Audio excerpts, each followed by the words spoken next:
We're in a very unusual situation in New Zealand.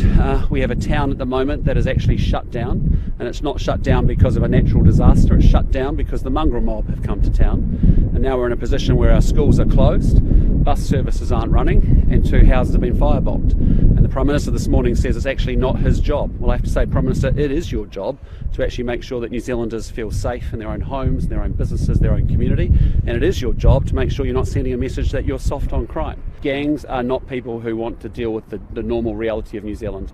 Every New Zealander has a right and a responsibility, a right to be a Kiwi, but also responsibilities to each other and to the country. Gangs are not nice people. They are not doing that. They want the rights but not the responsibilities. And I don't think it's fair that actually, everyday Kiwis sitting on a potiki trying to get the kids to school, trying to catch a bus, trying to go about their business, actually are feeling intimidated and scared. That's utterly unacceptable.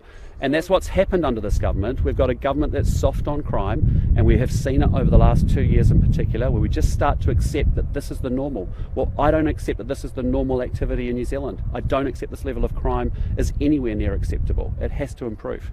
We want the police to have the powers to actually break up gangs and disperse them from intimidating behaviour in public places. That would be a great power for the police to have. We want the police to be able to have warrantless search powers to go after illegal guns that may be in gang cars, gang pads, wherever they are. That's driving our violent crime. So we've got to back our police and give them more powers. It is utterly unacceptable. A town is shut down in New Zealand because a gang came to town. Unacceptable. This government has been soft on gangs and soft on crime. You've seen it. They gave $3 million to the mongrel mob for drug rehabilitation. Gangs got $9,000 last week for filling in census forms, for goodness sake. We have rights and responsibilities to each other, and this is unacceptable. And New Zealanders have a basic responsibility, a right to feel safe in their own home, in their own business, in their own community. When you have a schools closed, that is utterly unacceptable. That is scare. That is a town that is incredibly scared. When you can't send your kids to school and the school closes, that's a basic. That hasn't happened in New Zealand before. When you actually have to suspend public transport and bus services in the town, that's not happened in New Zealand before. When you have two, mysterious firebombing of houses, that's not normal behaviour. So the residents of Apotiki will be feeling incredibly frightened, and they don't deserve to feel scared in their own town, in their own home, in their own businesses. And it's all because we've got a government that's soft on crime and a Prime Minister that says it's actually not actually his job. Well, Prime Minister, it is your job.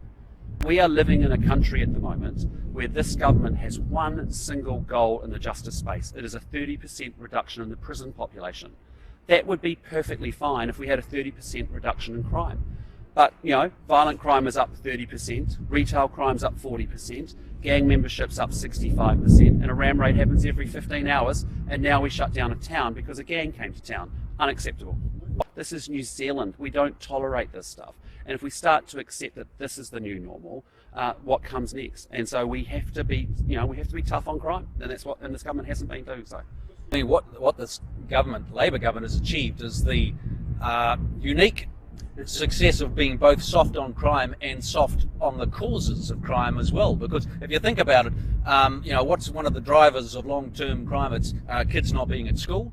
It's 4,000 kids being raised in motels and in emergency accommodation. It's failing to actually make progress on mental health, which they promised. So all of these long-term causes of crime, they have failed on as well. So national government will be dealing with those long-term issues, but we're also sending a very clear message around what isn't acceptable, and gangs taking over a town is not acceptable. But let's just take a step back and think about what we've seen as New Zealanders over the last few weeks. A road rage incident happens on State Highway 1 and it leads to a 15-year-old being shot. We have a beating take place at the bottom of Queen Street where all our international tourists arrive off our cruise ships in the middle of the day. We have a gang incident in Palmerston North with a skirmish that actually is outside a coffee shop in the middle of the day. We now have a gang coming to town that feels it can get away with it, and the consequences are that everybody else has to stop doing what they're doing and cancel school and suspend school, not catch buses, and actually deal with fear and intimidation in their town.